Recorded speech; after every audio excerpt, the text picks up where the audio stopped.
All right, what's going on, y'all? So I'm gonna post a video about Joe and Mazalee, Joseph and Mazalee. They're from Baltimore. Joseph is Korean. Mazalee is black like me from Baltimore. And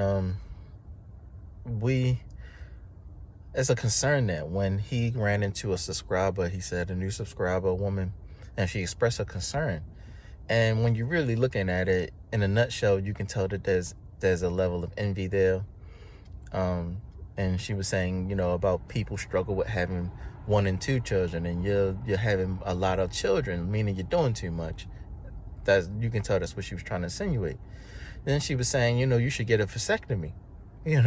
Like you should cut. The word vasectomy shouldn't even come out of a woman's mouth when it comes to talking to a man and him being married, and there's no reason for her to bring up the word vasectomy to a man that's married with 9 children. Why are you saying that? So no matter what you say, how you look at it, how you paint it, you're feeling so envious about someone else's marriage and the blessing that they have to have 9 children, that you told them you should get a vasectomy. And you can tell that's the energy. But I just wanted to just kind of show you the video and then help you understand that this is the same type of energy.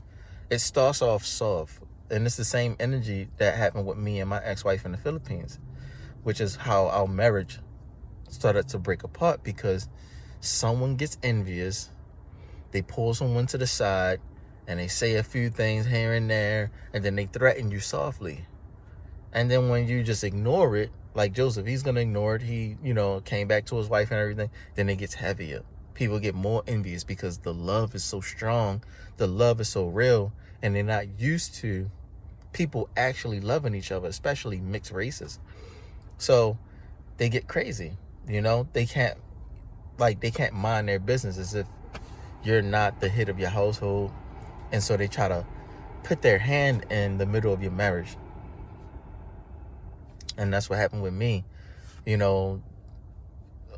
was not just that my wife went back to her ex-boyfriend. It was that our lives were threatened and stuff like that. In the same way that Joseph and Mazalee were threatened, me and my ex-wife was threatened. And, and it was the women, because the women in the home, the lady boys and the women, they, threatened my wife and stuff. They didn't threaten me. They threatened her. My wife, when I met her, she didn't have much of anything, right? So when the rabbi that was in charge of the school that I was going to, the yeshiva school I was going to, he was the one suggested that she was the better woman to be with, but I didn't want to be with any of the girls or whatever. But he was like, her father wants you to marry her, this, that, and the third. Excuse me. Her father wants you to marry her. Her mother, this, that, and the third. Her whole family thought that I was a good guy and wanted me to marry her, because I kept going there. It's been about 5 months. And I've been in the Philippines for 2.5 years. But it's been about 5 months since I've been going back and forth to this family's house, and we were holding the Sabbath day. So we would teach the Bible, teach the Torah. And this family was dedicated to coming to the Sabbath and learning about the Most High. So they were saying that, they wanted me to marry their daughter, this, that, and the third. And I was saying no at first, and then finally I said yes, because they kept pressing me. So I was like, I'll give her a fair chance, And then it turned into no one cared about her until I started buying her stuff, buying her clothes. All of the girls they had no interest in me. They did not want to. Sorry about the yawning. The other girls in the neighborhood didn't want to give me a chance, or they didn't want to talk to me. They were shy, extremely shy. Nah, I don't think it'll go well. Stuff like that. They were very skeptical of talking to me, like how women are today. They look at me and they judge me from appearance. I don't think it's gonna, But she gave me a chance, and I gave her a chance. And what happened was her life got so much better, down to her character. Even her character got better. And she would help me teach. She helped me teach on the Passover and stuff like that. I would teach her Hebrew, teach her things, and she would not just take what I said and just regurgitate it. She would actually think upon it and then have more information to add to it. So it shows that she was really into the Bible and the Torah, and she was really into the teachings and things like that. So people were feeling some kind of way. The other girls were feeling some kind of way, like she's trying to be a better person or think she's better than them. But no, it's just like you have a husband that's a very moral man or whatever, and he takes care of you very well. You're always eating all the time, you know, you got always have rice, you always like, and not just right, like he's doing so much, they kind of regretted, you know, their decision. It was like, man, I want him now. So envy started to come, hatred started to come, and then they started sending soft threats, and then it just got crazy. Even with the lady boys, it got crazy. They just then our lives got threatened, our lives were in danger. And that's when people start coming around late at night around our house, fussing and stuff like that. I don't know what they fussing about, but it was crazy stuff. It was crazy stuff going on. Crazy stuff going on. Sorry, I'm just waking up. It was crazy stuff going on. And Elsa was the one that was like trying to warn us and stuff. She would come through. I'd take Elsa and she would be saying whatever. And I'm like, what's Elsa talking about? Like, she's saying that you not from around here. And then I'm like, what they got? Like, I think she was trying to tell me, like, you would one of our women, but you're not from here, or this, that, and the third. They were trying to get us to split apart, but we were married at the same time. So it was just getting crazy, man. The girls, the Filipinas, were getting jealous, especially the ones that you see in like the city that are like well off, more wealthy and stuff. They go to college, they have money and stuff like that, or have a better living, way better living. We lived in like the suburb, or like in an island. We lived in a wooden box. We weren't living lavish like they were. We could have, you know, but we weren't. We stayed in a secluded area somewhere, and we had to go fishing and stuff to get fit. We didn't really have stores and stuff like that. But the other girls, they lived in city areas where everything is available to you, and they got money and stuff. The type of Filipinos that end up coming to America, those are the ones that were feeling some kind of way. And a lot of threats came our way, man. A lot of threats. Whenever it would rain, people would post up under our house, the shelter under our house, go on the side of the road and just be sitting there talking and stuff, sending us threats and stuff like that, making it look like they just trying to hide from the rain. All kind of stuff, man. And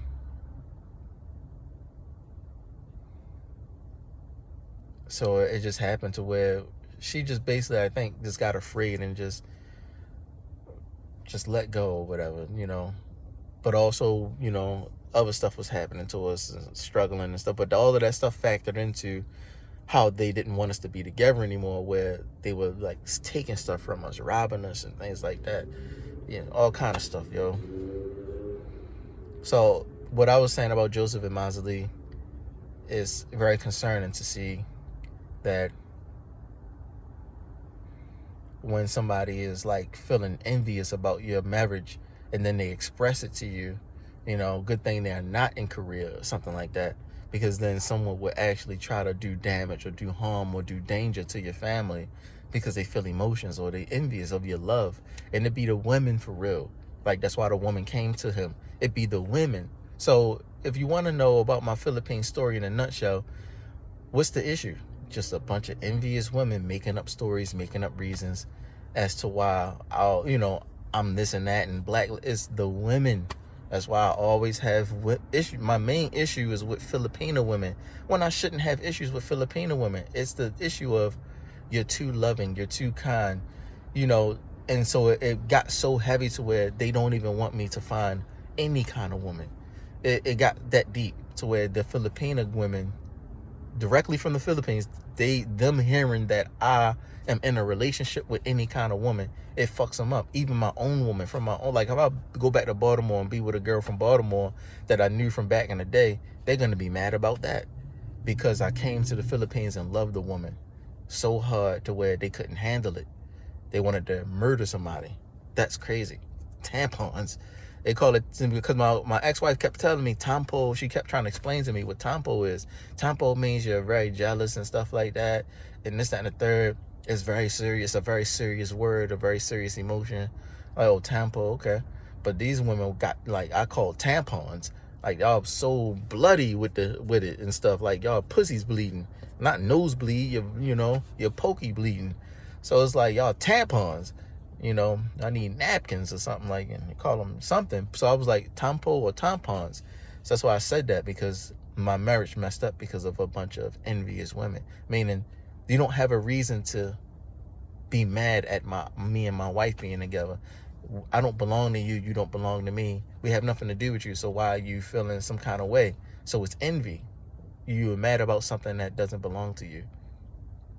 If it was jealousy, it would be, I was your ex-boyfriend or some shit like that, or I was your ex-husband or something, and then you're jealous because we used to be together or something, or I belong to you or something. No, that would be jealousy. That's fair. That's good to have jealousy, at times, because it's something that belongs to you. But envy, no, it doesn't belong to you. There's no covenant of marriage. There's no vows said. So it's not jealousy. It's envy. It doesn't belong to you. There's been no verbal agreements or exchanges between the two directly or nothing. It's just a bunch of women with emotions and stuff trying to stop. So it's envy. So I just wanted to say that. And this is the video that I was talking about with Joseph and Mazali, how what the people are saying about them or saying to them is how my marriage got fucked up in the Philippines. And it's not fair, because people keep painting me to be the bad guy as I'm the reason why my marriage didn't work out. But really, it wasn't what you was thinking. It's never what you really thinking.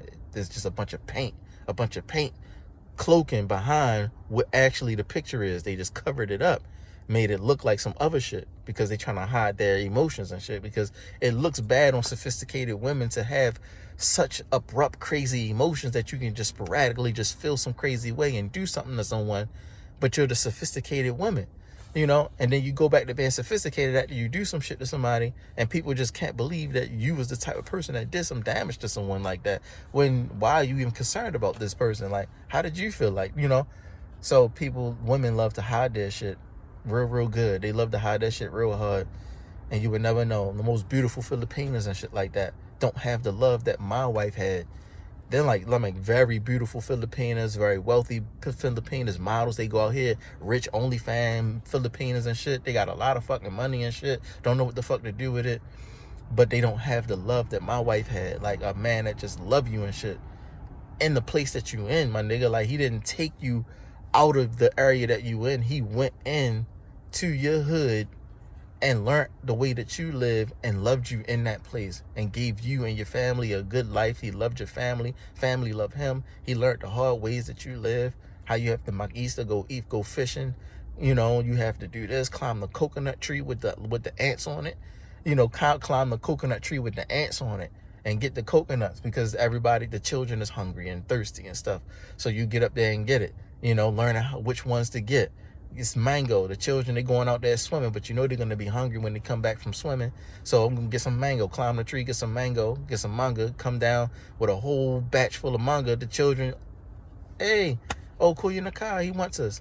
When y'all finish swimming, here goes some mango. And they look at the mango like, oh my God, he got all, and you were content with the life that you were living with your wife in the area you were living in. You had lived in a buco. Your house was made out of buco leaves. Like, your roof was made out of coconut leaves, my nigga. Like, and you was content with your wife in that situation. You wasn't complaining enough, and you just loved your wife. Even through the storm, even through the bagyo, as they call it, the tsunami, the hurricane, even through that, our houses got blown apart and shit, and we had to put our house back together the next day when it got warm, and we had plywood. They call it flywood. Now I know why they call it flywood, but we had put our house back together and shit like that, and we had to figure out how we gonna adjust our stuff in the house. Our door boxes getting rained on. We had to figure out how to adjust everything to keep, stuff from getting wet. And also my wife, she was getting cold. So I had a lot of clothes, so I would take my clothes and put it under her and put it over top of her. Then I would cuddle her real tight and and she would get warmer. So I had to keep my wife warm, and stuff like that through the storm and stuff like that. And it's raining in our house, and our parts of the sides of our walls is falling apart because it's getting really, really wet, and the nails can't hold it in. And it's blowing apart in the middle of the night, pitch black, dark outside, our house blowing apart and shit. You can't see shit. I'm running out there trying to get the plywood, trying to figure out how to do this shit while she's still in the bed trying to get some rest. I figure it out and shit, and I'm like, all right, I think we good for the rest of the night. She gets a good night's sleep still, no rain hit us. Like, you had to, I did not forsake or leave my wife in the situation she grew up in. Like, saying, this life is too hard for me, so I don't want to be with you no more. I didn't leave her because her life was too hard for me or some shit like that. Or I didn't know how y'all live or didn't know how to do what y'all do and shit like that. I skinned coconut with the best of them and shit. Get a piece of stick, cut that sharpen that, cut that thing sideways, make it sharp, stick it in the ground, and skin that coconut just like the rest of them. You know what I'm saying? And then cook it, and then sell the coconut. Yes, I did it like, making coal. I'm out there with the best of them, making coal, chopping wood, trying to sell wood, trying to going. I'm out there with the best of them still, low tide, up there collecting shellfish just to get 20 pesos so we can get some pounds of cotton or some lucky me. Like, I did not forsake my wife in any of that, and I think that's when I came back to America, what made the women so fucking aggressive and crazy is that I lived a life like that and came back to America and lived a way better life that I normally live, like, you couldn't see me. I don't know, it just the emotions of the women was so fucking crazy. We couldn't stay together, man. And I just wanted to say, like, to Joseph and Mazali, I fully understand.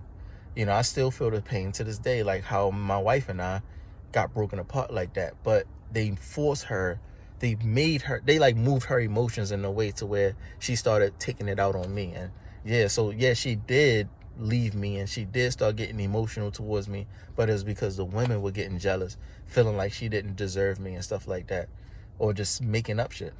Then I come back to America, they expose themselves by showing their jealousy. So if I did talk to my ex-wife, they would all show themselves. Like, if that's why my ex-wife don't talk to me no more, or why she blocked me on Facebook and stuff like that. Because if she did talk to me, all of the girls that were in the Philippines, no matter where they live at, all of the Filipinas would find out and they would come to my ex-wife and try to kill her just because she's talking to me, because love could rekindle or some shit. And they're mad about that. It's so much that they blacklisted me. And without a reason. There's no reason why they blacklisted me. You can't look up in no book and be like, oh, Dwight Gibson Jr., he got blacklisted because there's no reason. You just put blacklist there. And so it makes you think that I did something. But really, no. They just did that. The envy, man. And the threats and all of that shit. So when I see Filipinos or I talk to Filipinos on the phone or some crazy shit, whenever Filipinos be trying to, dip their nose in my life, it's all because I really, really loved my ex-wife. Spent a lot of money on her, 500,000 pesos on this and that. I just gave everything, gave my all to my wife. And these Filipinos like, yo, if I was in her shoes, so they targeted me and shit. So just had to tell you, like, it'd be the envy, yo, like if I was in her shoes and if I was living the life she was living. Because even in California, a lot of Asian women are struggling and shit, doing OnlyFans. They don't have big families and shit like that. So they be feeling like if I was in her shoes, if I was in Mazali's shoes, I wouldn't have to do all of this dumb shit or whatever the case. But you not Mazali. You don't know how they got together. You know what I'm saying? Stop assuming that if you was her and shit, but you not her. You don't know nothing about her to be feeling like, what is it about her? You just still thinking, what is it about her? But you don't care enough to really know. You're just assuming that she wasn't suitable or good for him. They've been together for so long, you don't know the beginning or how they even got to know each other and stuff like that. You're just seeing shit and feeling emotions. So a lot of girls out here in California, they be feeling that. They be like porn stars or just getting fucked by niggas, So it's like, you just worried about getting fucked and getting money, being provocative, being promiscuous and shit like that. You're not worried about getting married. So you get jealous of a woman that's married, or envious of a woman that's married and be like, if I was in her shoes and shit like that, I would be living in a comfortable house that she living in and this, that. You're looking at the comfort and shit and the children that's comfortable, and you like wanting to be in her shoes and shit like that. So then you tell people and then people get concerned and then elder people get concerned and then they start feeling shit too. And they like, yeah, my granddaughter could have been, you know, or my daughter could have been with him and shit instead of her. You start getting emotional, you know, and then somebody say something eventually. And so, yeah, they said that to Joseph, you know. So I'm going to end it there. All right.